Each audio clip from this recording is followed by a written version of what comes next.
Welcome back to another episode of 24/7 Laredo Talk Show. Hi, I'm your host, Jesus Chugasa. This is an original free and independent news channel talking about issues affecting Laredo. Please like us on the Facebook page or subscribe on our YouTube channel so you can be watching programs such as this. Today, we're very fortunate to have our good friend, Judge Pepe Salinas, Justice Peaches Pepe Salinas, who actually oversees the jurisdiction area for civil claims on the north side of town. Good morning, Judge. How are you doing today? Doing great, Mr. Hey, Watson. Judge, I appreciate you joining us. I know you have quite a lot of cases, and much of it has to be virtual, I would imagine. How has COVID-19 affected your office, Judge? Well, it has affected my office. During this past year, I had to close it down for a couple of days due to the COVID and some of my employees being sick. But as far as work is concerned, I got very blessed because I was able to implement the e-filing, and that helped out a lot because in the e-filing, all they had to do is get online and put their cases, also for the attorneys and the people. So, and then we had a conference, telephonic conference with the cases. So we continue doing the cases on the daily basis. Right. Well, Judge, I would imagine part of the process, of course, getting all your staff vaccinated, and you did a lot of mitigation. When I went over to go see you, you actually had your windows covered up, or at least your 6 feet mitigation, and you got your plexiglass up in the court. I mean, you've been following pretty much all the requirements for COVID-19. Yes, definitely. I was fortunate enough to have our maintenance department who did a great job here in my office. One time, you see if you can take a picture of how my courtroom looks. They put plastic glass all over, and of course in the outside as well, and to help out my employees so they would not have that contact with the person's direct. Right. So the maintenance department did a great job in Webb County. Let me tell you. I noticed that, Judge. But let me ask you a question. So, how does it? Are you handling jury trials yet, or is that still not being handled right now? Well, right now, for the time being, it's not. We have to get the okay from the administrative judge here in Webb County, Right. To start, and of course, they go through some guidelines too. But I think we should be getting close to that maybe in a couple of months. But Judge, and if I have a traffic ticket that I get out there on the streets by DPS or the sheriff's office, and I want to go make payments, do you still have your office open?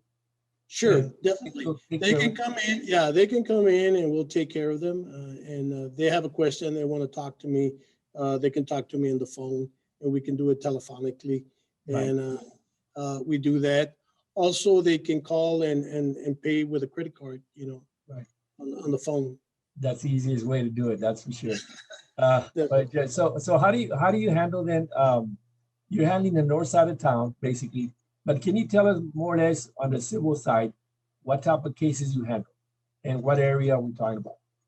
See, you know that, and you know very well, you were a JP once. The JP has different hats, right? We have different things that we don't only handle tickets like most people think. We have small claims that come in, people that haven't paid other people and they put a lawsuit. People that haven't finished a job or something, they also put a lawsuit on those. And our statute of limitation went from 10,000 to 20,000. So I think I'm going to see an increase pretty That's like soon. a huge increase. That's actually the Right. majority of It's the a big lawsuits increase. right And we will be seeing more cases coming along to the JPs. Instead of going to the county court of law, they'll be coming, trickling down to the JP level. We also handle evictions. The evictions is interesting because, of course, we had to stop the evictions for a while because of the COVID, and it was the government stopped this, the judicial system Right. for a while. After March, pretty much, I think if they lift it up, we'll be hearing more eviction cases. Now, each case is different. We have to look at the particular case. If they have a declaration, we can exactly get them out. If they sign a declaration that they don't have a job and stuff like that, they have to fit that criteria. But nonetheless, starting next month, I might be different. We're just waiting to hear all the eviction cases. Right. There is a program out there that is called diversion program, which is important because the landlord and the tenant can get together and file some paperwork. And it's done locally here in Laredo, where you file the paperwork and the landlord might get paid for all the unpaid rent because the government is helping out. Right. So it's important that the people know that, especially the landlords, that they have that option to do it. Yeah. And our office can help you as far as contacting the direct number to Webb County, and hopefully everything works out and you can get paid for those months you haven't been unpaid. Right.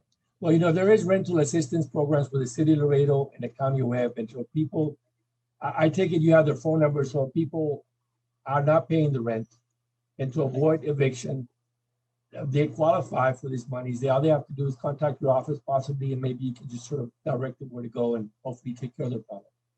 And yes, definitely. And of course, a lot of people right now are considerate. A lot of the landlords are considerate, knowing how the COVID has really impacted our community. So they're also waiting, that extra month or 2-3 months waiting. And they're pretty relaxed in that sense that I have seen in the cases that I heard. Well, you're going to have an explosion of cases. I hope not, but it looks like there's going to be a lot of.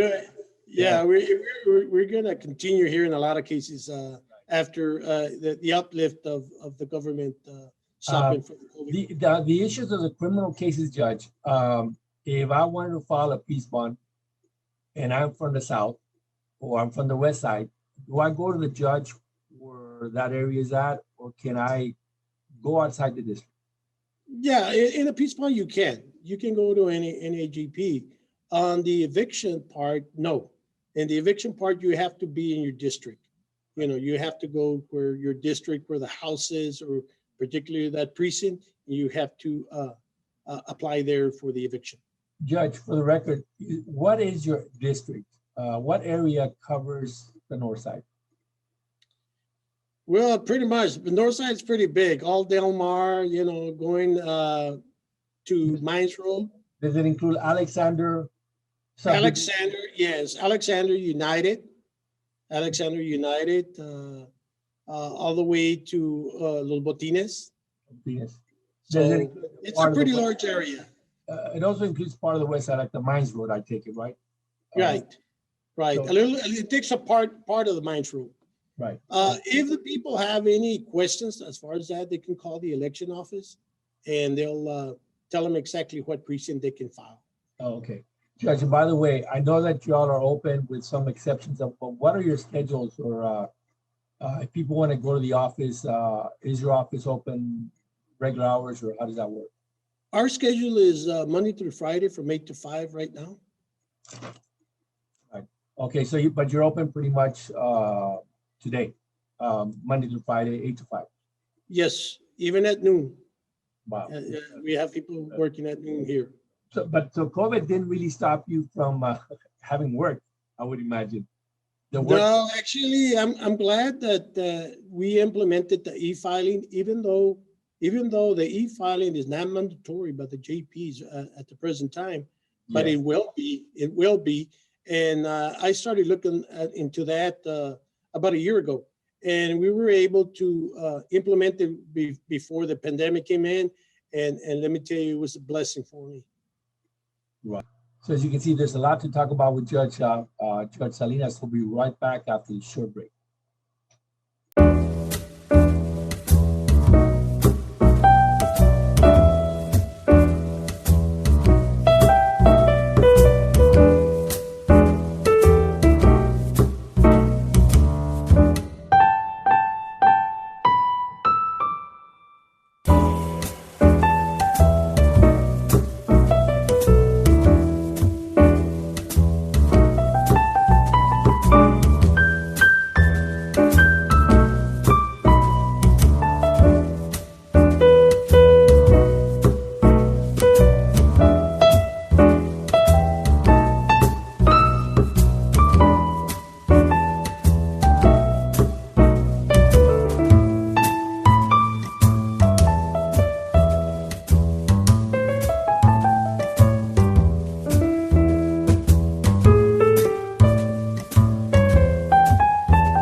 welcome back to the show. We have Judge Pepe Salinas, who's here talking to us a little bit about COVID and a little bit about the type of work that he's doing and how our judicial system works virtually nowadays. Thank you, Judge, for joining us again. Judge, on a totally different matter, you've been involved, well, you've been a lifelong Laredoan. You've worked for the county basically 30 years or more, and you're familiar. I mean, when you started working as a judge, some of the programs had already started, but you've been involved with the community for many, many years. Are there any particular programs that you want the public to be aware of what your office does? Yes, definitely. I have two programs that we're handling right now. In the pandemic, I was just using one, but I have the Real Mission program, which is an 8-week program, which is mandatory by the court. If they come for truancy or anything to my court, I put them in that program because that encourages them to go to school. And we have different agencies that speakers, they come and talk to them and encourage them and help them out in any way we can.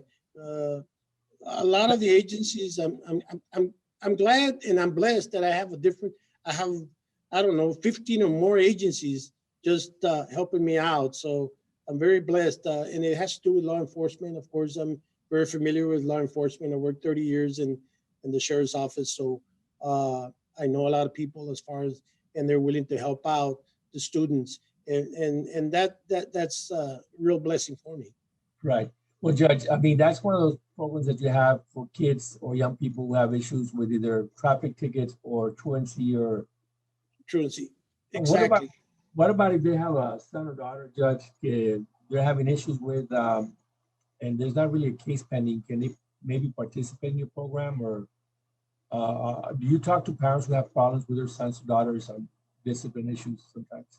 Yeah, definitely. We have another program. That's the Real Mission program, which is an 8-week. We have the TRIP program, which is truancy reduction, intervention, and prevention. That's what it is. And that program, at the beginning, it was a voluntary program. We got referrals from the school, and we put them in a 30-day, kind of 30 days to monitor them.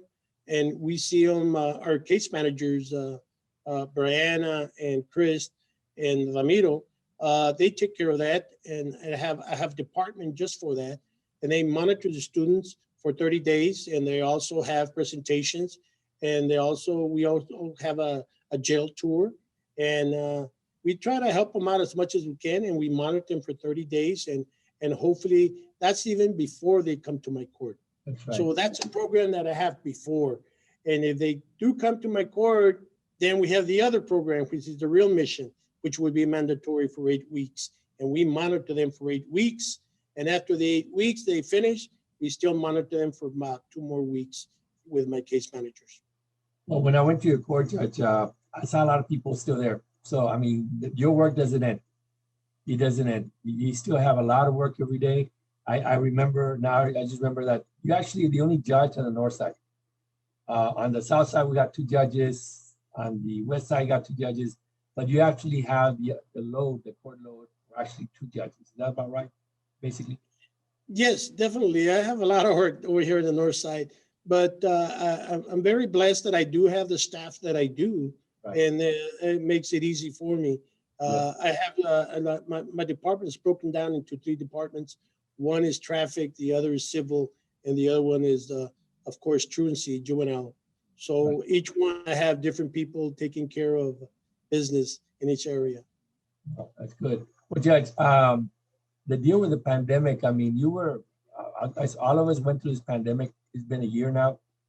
Do you see are there any lessons to be learned for the county or for the judges? Or, I mean, what do you get out of this pandemic in terms of lessons for us to improve? Well, I think that, we should not take life for granted. We should appreciate every day that we live, and also appreciate the people surrounding us, especially our loved ones and our friends, Yes. I had a lot of close friends of mine dying this year.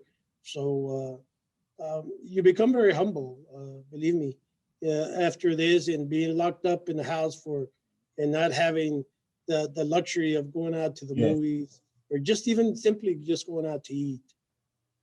So yes, I think people will appreciate life from now on a little bit more. I hope so. I hope they do listen to what you're saying, Judge. We all lost friends and family members, and let's just not forget them and hopefully learn. And of course, mitigation is very important still. Not everyone has the shot. Only 16, 17% of the public here in Laredo has it. We still got a good 80% to go. Yes. And the young people certainly, hopefully May 1st coming around the corner for all the young people to start getting their shots as well. Because we in our culture, we have families living with family. And if one young person gets it, the rest of them might as well get it. You know, it's unfortunate. it's, That's just the way it is. So, And usually that's what happens. The kids bring it home. right. I think the older people are take care of themselves a little bit more, but the younger generation usually are a little bit more open out there, and that's what happens. They bring it home, and Right. Well, every family gets infected. Let's just pray all of us get vaccinated and that we have a safe spring and summer. So hopefully we can go back to normal. Well, to some degree, sometime by the end of summer in the fall. So, True. Judge, is there anything else you'd like to add? Anything else that you want to tell me that you'd like to tell the public? Only to tell the public, you mean? Yes, sir. I would say, be safe, continue wearing the mask, and appreciate life a little bit more. And God bless everybody out there. And take care of yourself. Be safe.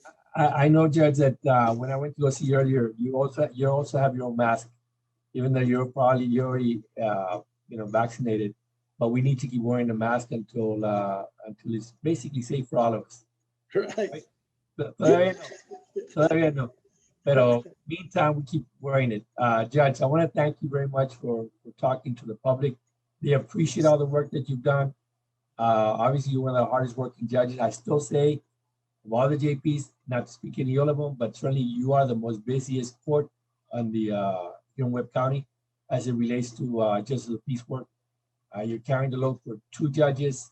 You may have all the staff, but it's only 1 judge. So I know you still have everything goes through you, and your court is still very busy. So and I know the evictions are up ahead. And when they'll start opening up, your work is going to double, triple even. So I'm very grateful that you're there, and we hope that the public sees to have the continues to keep you, because we need judges like yourself. Thank you, Judge, for being here. Thank you very much. And I'd just like to tell the public whatever they need, feel free to call my office, and we're willing here, ready to help anybody. What number do you have, Judge? What's your number? Office number? It's 956-523-4840. Thank you very much, Judge, again, for your help. And again, I want to thank the public for watching the show. Please press the like button or the subscribe button so you can continue watching shows like this. And on behalf, I'm sure, of the judge, please have a safe spring. Wear your mask as much as you can. Get vaccinated. Get vaccinated as soon as possible. And hopefully we can all survive through this whole pandemic and come back better as a better person. Thank you so much. Thank you, Judge. Stay safe. Thank you. Thank you. Thank you. There's a place, a school, an institution where a professor resides. Listen to words of Professor Buitron. Come train at the best-kept secret of Laredo, Buitron Academy, 956-401-4868, savat.biz.